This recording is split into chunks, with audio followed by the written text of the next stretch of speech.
GEDs or needing assistance to secure training so that they can transition to the workforce successfully. And we also have people who are impacted by COVID and, they are unemployed right now and they need to get back into the workforce quickly to, provide for their families, and we serve those people as well. So 2,000 people that we serve each year. It's an honor to do so. And we've just steadily grown our business year after year based on our reputation and the good work that we do. Well, I touched on it just a little bit in our introduction, Amanda, but I want you to take the amazing program. I was just blown away by the facility here. How many employees here at SC Works? Here at SC Works in Charleston, we have about 12 or 13 employees. Across South Carolina, under my leadership, we have about 50 individuals that we employ under Eckerd Connects in these workforce programs. Just an amazing, amazing tour this morning. And I think I already got my 10,000 steps in according to my Fitbit. It is an amazing facility. And I was just blown away when I pulled up. I'm going to throw a curveball at you. I'd like you, Amanda, to take just a couple minutes, and I want to hear your story. I want to hear your passion. We've got supporters, financial supporters, partners, sponsors on the phone. I want to hear how you got pulled into this sector of really helping some of the poorest of the poor in our community find jobs, find employment, learn about entrepreneurship, get their GEDs, get back on their feet.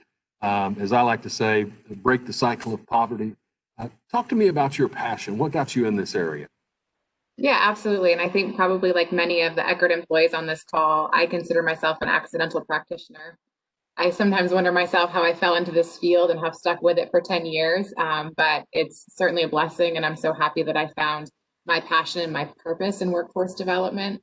But I just always have been an individual who cares about others and really is a helper by nature. So when I went to college, I started out, interested in criminal justice. Maybe I'll be a police officer, or maybe I'll be an attorney. I changed my major and worked in education for a while, and just really was having a hard time finding my path and really the right way for me to serve. I went to law school for a bit in Florida and met my husband there, which was really exciting. And when we moved to Charleston, I just, had the opportunity to start fresh and say, if I want to do anything, what can I do? And I saw a job posting for a career coach. And I had no idea what a career coach was. And as many of you know, our job postings are kind of vague. And when you get that call for an interview, you're not quite sure what you're getting yourself into. But that's how I started. I started as a career coach, working one-on-one with young adults who needed assistance transitioning. I call those young adults often the ones that are kind of left behind and forgotten, have dropped out of school, or maybe went to tech college for a year and dropped out and really haven't found their purpose or passion. So I took great pride in being that person that helped them get on that pathway to success. And since then have just kind of moved up to overseeing programs and helping that frontline team really feel empowered to help people get to the next step. So I couldn't be more proud of where I am and the team and everybody that I get to work with on a day-to-day basis, really changing lives.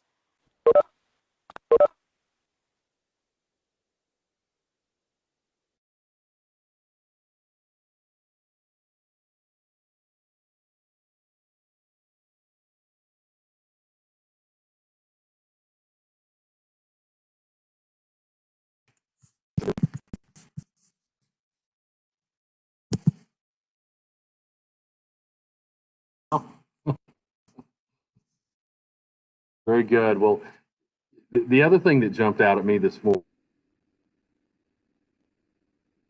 is it's obvious that you guys have a passion for working with local businesses in the community as well. And I know you've got several employers that come alongside and help employ some of your clients. Talk to me about the relationships that you have, and just, of course, they have the benefit to hire some good workers. But talk to me about some of the benefits that you have of being a sponsor of your program in SC Works. Sure. So one of the great things about the SC Works program and WIOA is that we have the opportunity to meet the talent needs of our local workforce area, employee and industry employers. So a lot of times we have phenomenal business service managers and individuals that work with our employers one-on-one. And once they understand that WIOA is here to help them with their talent needs and help fill that gap for them, they become more and more invested in our programs, which is amazing. So we have companies like Coca-Cola in Bishopville, up in a rural part of South Carolina, Cullum Construction and Trident Construction here in Charleston, who not only come to us because they need an individual to fill a spot on their plant line. They come to us because they want to mentor an individual or they want to give back to the community. And so we're really looking at matching these employers that we help fill their talent gap with through on-the-job training and other services. Also working with them to say, hey, how can we give back more to these programs that are helping my bottom line? So we're looking to work with you, Roy, and your team to maximize those opportunities to really provide a greater impact for the youth and young adults and adults as well who don't always have the means to transition to a career successfully because they don't have the financial means. So looking at opportunities for us to really connect in that way is an exciting new venture for us. That's fantastic. And it really is pretty special. Now, not all Eckerd programs are able to, because of it may be just strictly a government funded program. And so some aren't able to have corporate sponsors come alongside and help subsidize those special needs. And, you know, it's those special needs. The first time I met you, I had just started to work at Eckerd. And we got this application in, and you were the first one when I came on the team here a year ago that applied for a success award.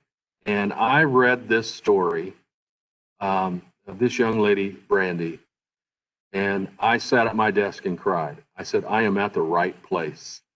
And of course, we featured her video yesterday, Giving Tuesday. Take a minute and talk about some of your clients. I know Brandy is one of just many of the superstars, but take a minute and talk about some of those folks.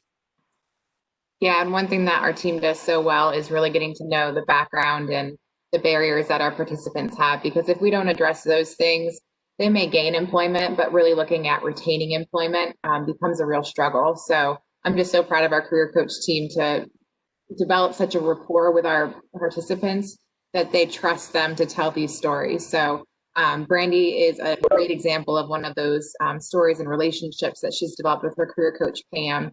But there are just so many out there that each of our career coaches could share. And I'm sure some of my team on the phone right now can name, 5 or 10. I know I even have some from back when I was a career coach. But there's a couple that I do want to mention, Roy. Frederick Douglass was a participant in Marion County up in PD. Marion County is a pretty high poverty area. There's not a lot of opportunity in industry there, but Frederick is a young adult who was really motivated to pursue CDL truck driving training. And just as a young adult, that's a hard thing to decide that you want to do, but he, went ahead and got the training through Eckerd Connects and through our workforce program and our partnership with the PD COG. And not only did he get that training, but he also did a virtual work experience through the Success Training Institute. Because of COVID, you can't do those hands-on work experiences as easily. So he took advantage of our first pilot program to do that online virtually to gain those soft skills to be successful. And finally transitioned, earned a CDL truck driver's license and is now over the road, making self-sufficient wages for his family. So that's just a phenomenal example of what we can do. Ashley House is another one of our success stories. She's from our Sumter location. I see her supervisor actually on the phone now, Ray Jackson. She's actually employed with Eckerd now, which is a phenomenal success story. So Ashley actually comes from a family who has a disabled mother, and she also has a 15-year-old brother. So she was really helping financially support the family. And they all came down with COVID. There was also some bad weather in Sumter. Right when she got the job with Eckerd, her car seized up and she wasn't able to get to and from work. So we did apply for a success award for Ashley, and she was able to get her car repaired and start her new job with Eckerd, which was just phenomenal. She wouldn't have been able to take on that opportunity without the success award. So just another great one. And I can't finish without giving a shout out to Aisha Hayward from Prince George's County. Again, Ashley in Prince George's County kind of operates a small program there, but a really phenomenal hands-on holistic program. Aisha faced homelessness when she was in training for culinary arts through the DC Kitchen. And we were just really had to work together to band together and figure out a solution for her and her family to complete that successfully. And Aisha didn't get a success award, but she was still able to, complete successfully. We didn't have that program in place when she was in training. But I just think if she had an employer or somebody else to really support her and her family to kind of bridge the gap between training and employment, we could have gotten her to a more secure place during that time. But she is employed now as a chef in DC. Again, just a great impact through the work that we do here at Eckerd Connects. That's really interesting how you have used success awards, and really this is the first year. They've been around a while, but they haven't been fully funded. And thanks to the National Foundation for Youth and some other funders that have come alongside of us, we've got funding available. I mean, the guidelines say, and guidelines are guidelines, but every program has the opportunity to do 10 success awards a fiscal year. We do have a few that have done a few more than that we've approved because they were well deserving. But it's really interesting to see how you have used them to motivate other young people. Do you talk about them on the front end? How are young people made aware of these opportunities? I assume through their caseworkers. Talk to me about your process. Yeah, so all of our participants who come to SC Works or to our Youth Career Center in Maryland go through a comprehensive assessment process. So we get to know those participants on the front end to really understand what their needs are and what they're going through at the time that they enter our programs. But things change all the time. They could be in a place of stability when they enter our program, but throughout their tour of the program and the work that they're doing, they may face some barriers that weren't there when they started. And that's really where we see success awards coming in to help bridge the gap and provide holistic wraparound services that they may not be able to receive through our traditional federal funds. The federal funds for workforce programs are restricted. You can only spend them on certain things that are budgeted and allocated well in advance of, the contract even starting. So some things we don't anticipate. Assistance with food during COVID is something that a lot of our participants may have challenges with, but we don't budget for typically with our workforce programming. So that could be something that would be a need in order to complete a training program successfully or pursue their education. So that's really where a career coach could come in and identify what that need is and complete the success award application alongside their participant and submit that for some additional support in order for them to be successful. That's excellent. I know we have many of our programs also use them as right word, but an incentive, a value add, a benefit. When students are aware that if they do a good job and they go over and above what the average student does, that they might could get nominated for a success award to help them with, as you said, something they really need. That's the thing that I've been so pleased with the Eckerd board is allowing us the latitude and allowing our program directors and career counselors, to actually look at that student's actual needs and identify those things that could just help get them over the hump. I mean, the one lady you mentioned that just needed her vehicle fixed so she could get forth to work. I mean, that's the kind of thing that you can't really standardize. It's custom fit to that student, to their specific need. But to your achievers, to those people that step out and work hard, it's a great tool for the program itself, isn't it? It definitely is. And just to think for us, maybe $100 to have a car repaired or maybe $50 for a uniform doesn't seem like much. But for somebody who's just starting out, that helping hand is just so impactful and allows them to go into that new job and new career with confidence that they're going to be able to get to and from work, or they're going to look sharp on their first day. things that, we may take for granted because we've been in the workforce for a while. These young and emerging professionals really need that extra helping hand to really feel like, they're in a great spot to be successful. That's awesome. That is awesome. It's so neat just to see the growth and of your students, the growth in relationships with your business partners in the community, and then of course your staff. It's neat seeing them all come together, pulling in the same direction.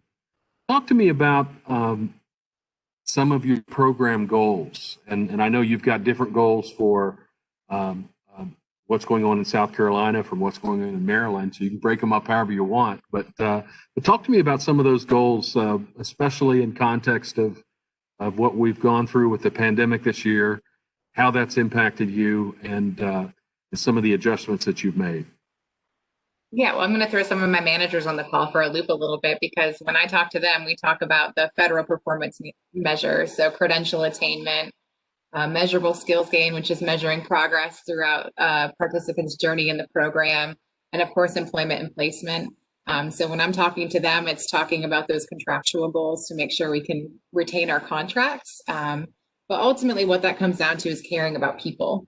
So if you care about the people and you provide that holistic wraparound services and you're able to address needs for them and refer them to places in order to get support, the performance will come. And, to this day, I still have people calling my cell phone. And I was a career coach 10 years ago, telling me that they earned a promotion, or they're, still employed at a certain place, or maybe they have a family now. So developing that relationship is just so important and really contributes to our success as an organization. All of the performance benchmarks happen because we truly care. So I just want to shout out my team. That's the best part of this job, is that having great, passionate people on the front lines is the reason why we're successful. But to answer your question about kind of where we're looking in terms of performance overall, I think the biggest thing for me is looking towards a more employer-driven model. So I think of this as kind of like the chicken or the egg. Do we prepare people for training and hope they get a job? Or do we work with employers and determine what they really need, what the employer's need is, and then kind of work backwards and develop a training program and assist them so that our participants are ready for that job? So I see us right now transitioning more to an employer-driven model. We have some great partnerships going on right now. We have a manufacturing sector partnership, and we've got 2 healthcare partnerships that are active right now. And those are working with the C-suite and HR managers of a lot of our employers, and really listening to them and finding out what their pain points are at their organizations. And with that, we help them develop solutions. If it's developing new training programs, maybe we're sending people to a training and we're not training them on the most up-to-date current things, so they have the skill sets to operate that machine, or they have the skill sets to work with that patient. So we're trying to adapt our systems right now in real time to better serve our employers, to make that match really successful on the back end. So for me, looking at next steps both in Maryland and in South Carolina is developing stronger relationships with our employers, really understanding what their needs are, and then developing our talent pipeline to meet those needs. And I think if we do that, we're going to have a stronger workforce, better communities, and just overall better, life in our communities. So I think that's really where we're headed. Yeah, that is an exciting thing to think about, and it's interesting too, just to see how you've kind of drawn the lines, and appropriately so, between those activities and services that are provided and contracted through the government. There's certain things that you can do there. There are also certain things you can't do there. That's where success awards and outside funding and corporate sponsorships come into play to help with those special needs that aren't covered by the contract. I'll put you on the spot here, but what kind of things might those be? You mentioned a couple, but talk about some of those needs. Yeah, Ryan, I really appreciated today when you got your tour that you were really impressed with our center. It's a large center. We've got a lot of partners here. But what you may not have noticed walking through is that, some of our technology isn't the most up to date. So even when we're working with our participants, having updated tablets or updated platforms to work on can always be beneficial, especially to our young adults who are just transitioning either to college or to that next step. So we've always envisioned, what if maybe an employer could sponsor one of our instructor labs? And it would be great to say, Boeing is a big employer here. So saying, hey, maybe our our computer lab is powered by Boeing. And not only are they providing maybe updated technology in that lab, but they can also come in on a biweekly or monthly basis and meet with our participants and meet with the people that are coming in to utilize and access those things so that they can develop a relationship with our program. So it's not just a financial donation or to sponsor us, but to really develop a relationship with their future workforce. That's a vision and a long-term goal of mine that I think would be a really beautiful thing for our workforce services. I love it. You see this pen? You see this ink pen? This ink pen is moving. I'm writing these down. Keep going. Well, I think one of the great things here is that I've got amazing team members who offer a lot of these things, and oftentimes they come to me, and I'm not sure if Deidre's on the phone, but I see Ray, one of our operators, on the phone here, and they may say like, Amanda, can I buy such and such? and I'm the one who usually has to say, that's not in our budget. Unfortunately, we can't. But I think with these success awards, there are things that we can do to enhance our service delivery model and to update our centers and our systems so that we can provide top-notch services. So we're not known as like the rinky-dink employment center. People want to come here. They want to see what the new latest and greatest machine is, or maybe they can start working on a CNC operator task here in the center. Things like that, I think, would be really rewarding for our participants. I love the concept of having named services, technology rooms, things like that, where companies could expose their brand to potential employees and into our community by being part of this. So I'm not going to let you forget that one. I wrote that one down because that's a biggie. I love it, love it, love it, love it. Well, take a minute, and I don't want to end here. I've got a couple other things to ask you about, but take a minute, especially at year end. We've got donors and supporters on the phone. Talk about COVID and how the pandemic has impacted client services. Talk about, and I do want you to just talk about some of the challenges. I know we normally don't lead with that kind of stuff, but I want people to feel your pain and take a few minutes and just talk about what you've had to do this year. Sure, yeah. If there's one thing that I could say about my team through COVID-19 is they are the most resilient individuals I have ever met. COVID has been hard on all of us, and I think we're all suffering a little bit from COVID fatigue at this point. I think that if I say pivot on this call, people are probably going to throw tomatoes at the screen. We've all been through a lot, and we developed a new language alongside COVID-19. But at the end of the day, our services haven't stopped. I know you were surprised today when you came in and you saw that there were people outside coming to seek services and help. It's not as busy as it once was. And a lot of that is because we've transitioned a lot of our services online so that our customers can access workshops and tutoring and one-on-one opportunities virtually. But we still are here. We're ready to serve. We do assessments here consistently, new eligibility appointments, training scholarship discussions. So things are happening in the center still.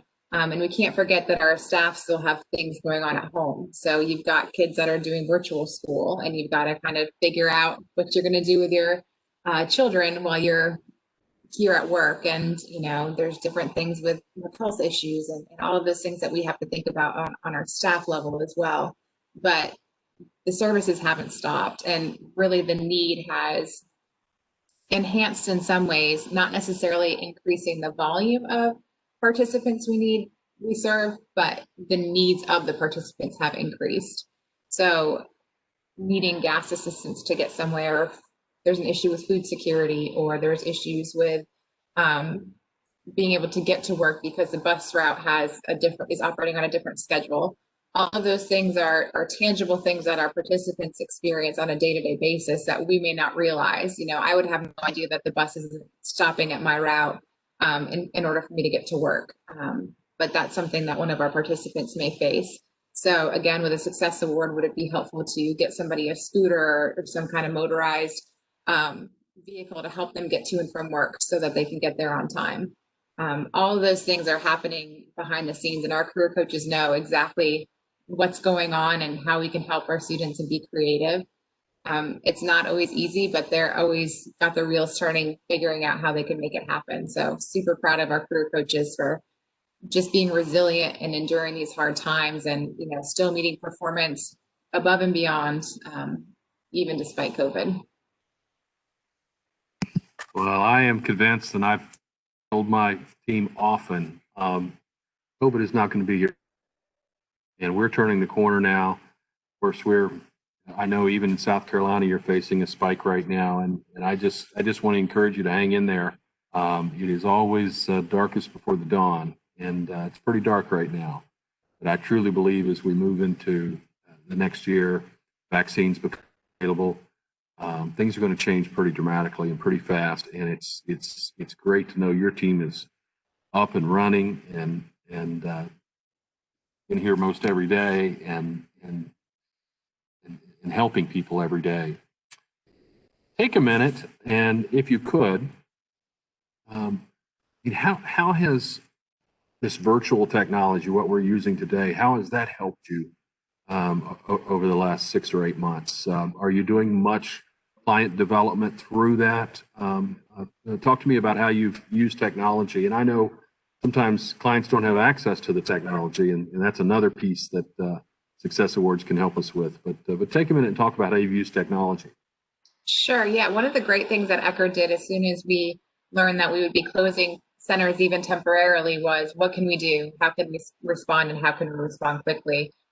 I'll definitely give hats off to Ashley in Prince George's County. In 3 weeks, she had her whole program, which was a 3-week work readiness program, followed by tutoring, followed by work experience. All of those things that were happening in her center and in the community, she transitioned those online, and she couldn't have done that without the support of Eckerd Connects. So we developed new platforms that we use, be it Workforce Skills through the 21st Century, which is a basic skills platform that's not only about increasing your math and your reading skills, but you can also go on there and learn about CDL truck driving and how to pass the trip report and all of those different things. So there's different tools within that resource that we can customize to each individual person so that it's relevant for them. And it's not just like 1 + 1 is 2. It's, you have a milliliter of this medication and they're also taking this medication. How much, what would be an appropriate dose? That makes it relevant to their career pathway and what they want to do. So that's been a really great resource for our participants. We've also invested in Adobe Connects. So not only do we have Zoom and Microsoft Teams, our vocational instructors have Adobe Connects, which is a little bit more interactive, and you can kind of write on the screen. You can have conversations and chats, and you can also gauge the engagement of the people on the call. So if you have students that also have 16 other things up, you can see that, and the instructor can kind of reel people back in. So that's really helpful. So those are 2 of the virtual things that we've been doing, but we've also been doing a ton of workshops, virtual job fairs, which has been great, employer on the floors. So instead of having our employers come to the centers, they can utilize our technology to do interviews virtually here. So that's also very helpful. And in those cases, do the students come here and then interview with, use your technology to engage with the employers? Yeah, so those that are challenged with technology, they may not have a great internet connection, can definitely come here and utilize our labs to do those interviews. And we also can set up interview suites for the employer if they don't have a quiet space in their plant, or they just aren't used to having the technology for virtual interviews. They can come here and utilize our technology as well and facilitate those interviews here in the centers. We have space for that as well. Very good. Well, Amanda, I want to open it up. I don't know if any of our participants on the phone have a question that you'd like to ask Amanda directly, but it's a great time if you want to shout those out. It is people do struggle a media celebrity like you or me, Amanda, but you can hide your video and just shout out your question. The other thing you can do if you've got a question is that little chat bubble at the bottom of the screen. If you click on that, you can type in your question, and I can see it that way. But any questions for Amanda at all? Hey, Amanda, this is Kelly from Raising Hope. We just had a small business step forward here, and I was able to pair them with Project Bridge. While she didn't have positions, she wanted to be a mentor type in the insurance industry. Do you guys use local businesses that way as well? Yeah, thank you for that, Kelly. Great question. We do. We have partners that assist with our Career Smart workshops, and that's really learning the basic soft skills, mentoring, entrepreneurship, dressing for success. What are some questions you may experience on interview? We love for employers to come in and provide their expertise for those workshops. We also just launched an entrepreneurship activity where we can also have employers come in and talk about their experiences with entrepreneurship. So anytime an employer wants to come in and offer their expertise, especially for young adults, we would be welcome to it. That's a great point. Thank you, Kelly. Any other questions? But before I throw my one more, anybody else have any other thoughts? I overlooked that, Kelly. That's a good question. Mentorships are important, especially with our employers and sponsors getting involved. Great question. I have a question, Amanda. I was wondering just what kind of industries do you guys work with there? It's probably different around the country, but in your community, what are the primary industries you're working with? That's a great question too, Angela. So the local workforce board designates the industry clusters based on demand. So it is different in every area, but some of the common industries that we work with throughout our region is healthcare. Definitely a huge demand for nurses and CNAs and patient care technicians. Manufacturing, so CNC operators, even just general warehouse and logistics is a pretty in-demand occupation right now. CDL truck drivers, you'd be surprised how many people come in really interested in working over the road, and that's a very in-demand occupation right now. We have a port here in Charleston, so that's a great need. And I am missing IT is another one that cybersecurity, as well as just IT in general, is another in-demand occupation that we serve to fulfill. Thank you. All well-paying industries. They do well. What, man, I'm reading questions as people are kind of writing them up, but can you speak of the pros and cons of virtual? Again, specifically, we're thinking about, can you have the same impact in a virtual meeting, a Zoom meeting, as what they normally get face to face? Is there then a question? Another question came in. Is there a contact person who knows how to get up and running with this kind of stuff that your clients can go to? Yeah, so in terms of virtual, if Ashley's on, she can definitely say nothing replaces the face-to-face relationship that you can develop with a participant. I mean, that is just something that is our pride and joy and kind of sets us apart from other workforce contractors, is that we really care for our participants. And oftentimes you can find our career coaches spending money out of their own paycheck to get some bologna and bread to make sure their sandwiches in the back for our participants. So nothing will replace that face-to-face interaction with our participants. We definitely miss it and can't wait for them to come back, but I think virtual is the next best option.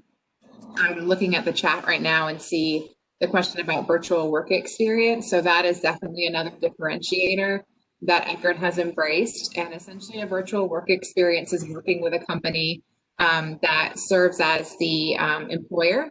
So typically our work experiences are internships where a customer participant would go to an employer, say it's call it construction, and they work on site and they learn how to use a tape measure and hammer a nail and all those things. with COVID, there's restrictions and there's liability and all those things. And so our work experience program on sites have really kind of backed up a little bit. And so our solution to that is a virtual work experience through a company called Success Training Institute, where they're the employer of record. And they work with our participants on a pathway that's all virtual. It can be in public relations and media. It can be coding, advertising. There's a lot of different pathways that they're able to choose. And in addition to that, they watch career modules each week to learn different things like the things that we typically offer in Career Smart. So dressing for success, or how to deal with difficult customers, those types of things. So they're learning everything that they typically learn on site virtually. I'd say that our first pilot in the PD region was very successful. We had quite a few participants successful just using their phone. And we actually found out that the participants that were most successful were logging in at like 2 o'clock in the morning.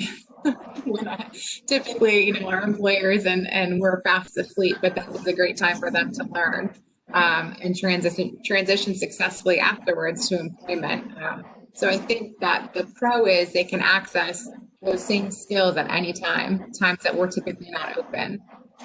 The cons to that, of course, is you can never take for granted the interaction with somebody and being able to address a need right away. So if somebody's showing up 5 minutes late every day, one of our work experience host sites would probably address that with a participant and find out what's going on. On a cell phone, you can't really figure out, you know, why is somebody late? Why aren't they logging on as they should? Why are they logging on at 2 o'clock in the morning? So those are some of the cons, is you miss that immediate opportunity to respond to a participant and correct any behavior that may really set them up for a difficult time moving forward. But it's a great solution, because we don't have a lot of solutions right now, and that's an element of our program that's really valuable to our participants. So I think that would be a great thing to spread across Eckerd as a solution for internships across our organization and workforce.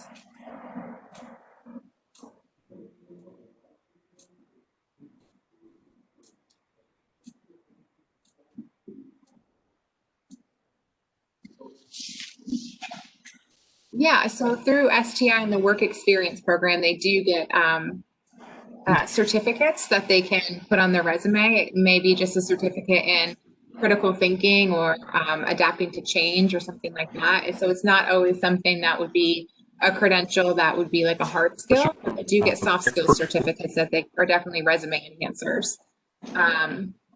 The other thing that they are able to accomplish through some of our other virtual training vendors like NRF, National Retail Federation, are actual credentials and customer service that they can also put on their resume.